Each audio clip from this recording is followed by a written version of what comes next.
Es un trabajo de Andrés López, Susana Berkovich y Fernanda del Monte. ¡Bravo! Hola. Tengo solo 10 minutos para hablar de muchísimas cosas. Como me gusta hablar mucho, intentaré ser certera y concreta. Por eso es que he preferido escribirlo. La impro fue una fase positiva de mi vida. Me enseñó a hablar frente a un público al que yo solo miraba de lejos y a entender las tramas y la acción actoral. Pero esto no es una clase de dramaturgia, es un congreso al que así han nombrado. Y voy a nombrar también la palabra de hoy, nacional. Quiero sumar que además huí, para explicarle a Mica por qué estoy en esta mesa, huí de la mesa de transparencia, porque no puedo hablar de transparencia cuando el seguimiento crítico que hemos escrito no ha sido publicado. Entonces necesitamos primero que lo publique la Coordinación Nacional de Teatro para que yo pueda presentárselos, porque fue un trabajo de consultoría, ¿sí? Entonces por eso pedí el cambio hacia la mesa de género, donde quizá pueda tocar un poco el trabajo de Susana Berkovich en tanto el análisis que hicimos de la Muestra Nacional de Teatro desde la visión de género. El primer tema que quiero tocar está relacionado con lo que hacemos en el área de estudios críticos del teatro, que pertenece a un instituto fundado por Benjamin Mayer, psicoanalista, que cruza los campos de la filosofía, la literatura y hoy los estudios de género, ecología, discapacidad y teatro. Sí, todas esas áreas confluyen de forma digital y presencial en coloquios, maestrías en pensamiento crítico, doctorados, postdoctorados y una editorial que publica libros raros y que me ha permitido desde 2012 y desde Buenos Aires comenzar a difundir mi línea de investigación que se centra en nuevas estructuras dramatúrgicas y pensamiento crítico.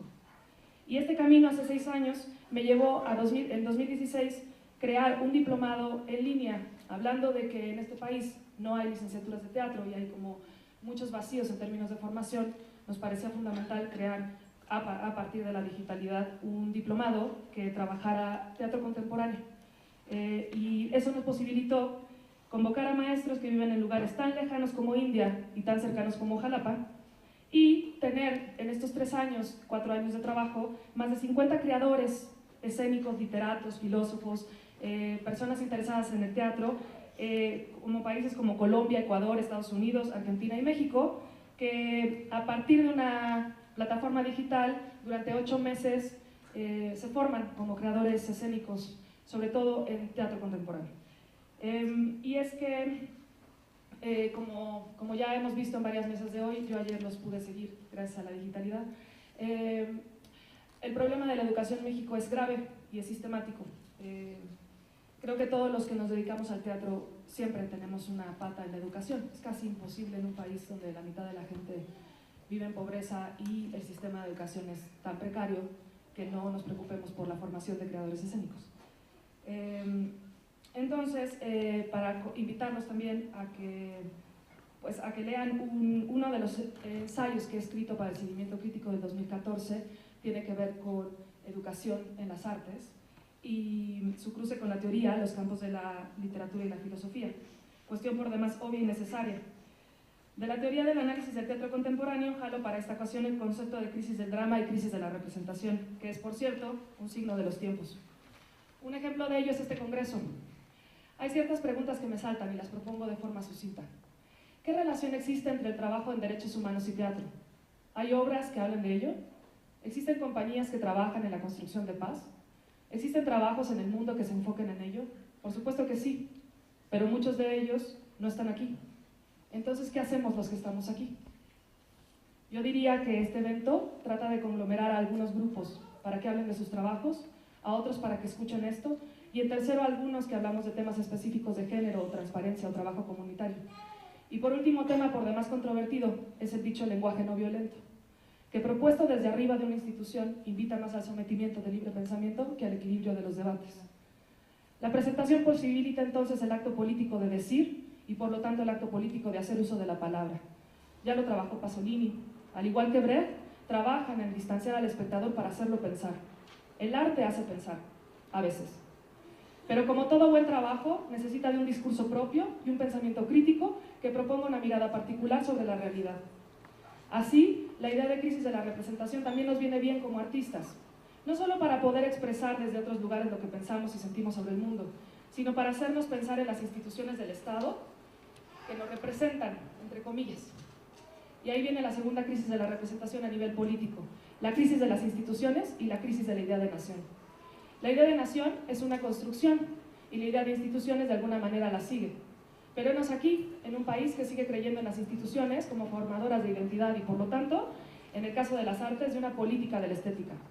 Esto lleva entonces a generar una educación que someta al pensamiento, que someta la creación a ciertas líneas del canon establecido por profesores, estetas, actrices, dramaturgos y críticos que en conjunto con el Estado dictan lo que sí y lo que no.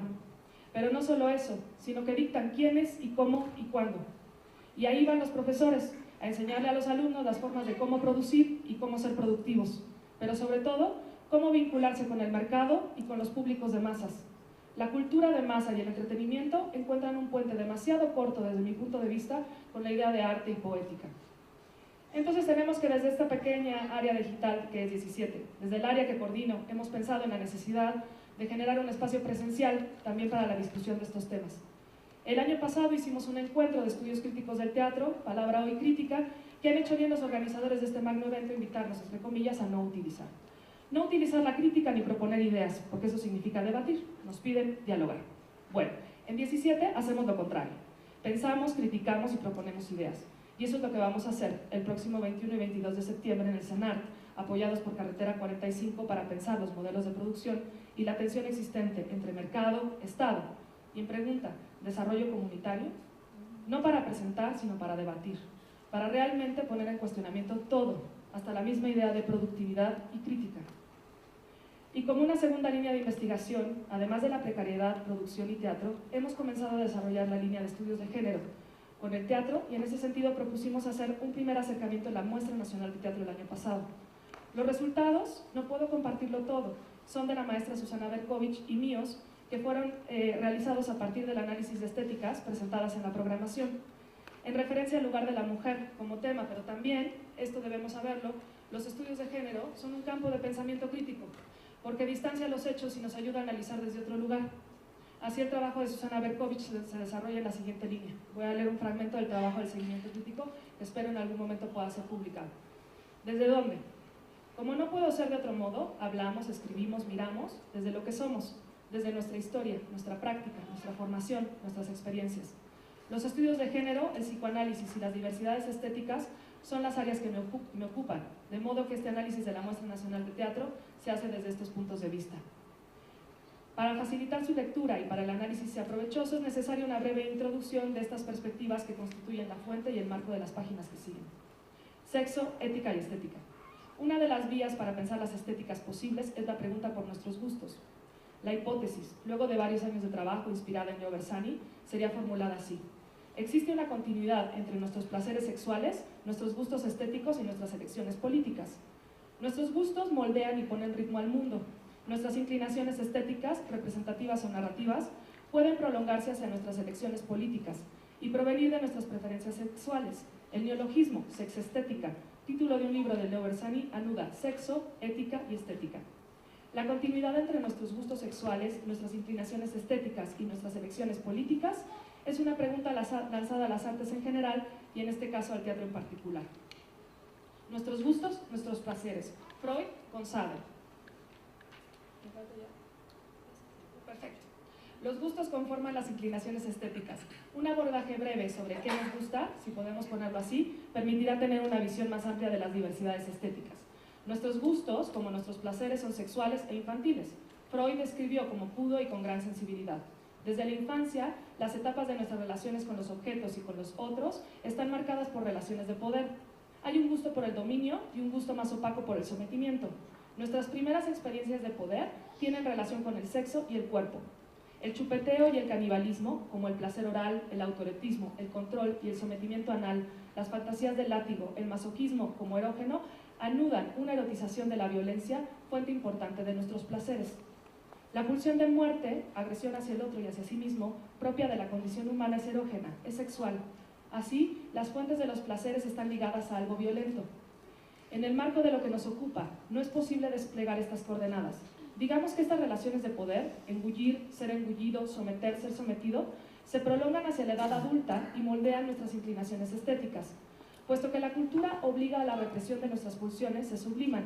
La sublimación es un modo de hacer pasar lo erótico por valores socialmente aceptados. Las artes es el lugar de sublimación por excelencia. Una composición literaria, musical, escénica no carece de eros. ¿Por qué nos gusta el espectáculo violento? La pregunta no puede formularse así. El carácter erógeno del espectáculo violento reposa en parte en el hecho de presentar de un modo fijo y enmarcado a la figura de la víctima, buena, sufriente, tan demarcada de la vez del victimario, su cruel opuesto. Son figuras que despiertan horror y fascinación a la vez, y que tienen un efecto mimético y contagioso. Esto lo sigue desarrollando Susana durante varias cuartillas, hasta que llega a una hipótesis sobre estéticas horizontales y verticales, donde ella dice que muchas veces en el teatro y en las artes, cuando se intenta criticar algo, supongamos, se intenta hacer una obra teatral donde se critique la violencia de género, muchas veces lo que sucede es que se reproduce. Y se reproduce porque no hay una distancia crítica, es decir, no se logra salir del modelo víctima-victimario. Entonces se vuelve a montar la misma obra donde está la víctima y el victimario, y eso, digamos, en contra de los propios creadores, muchas veces lo que hace es fortalecer el canon, es decir, fortalecer el rol violento.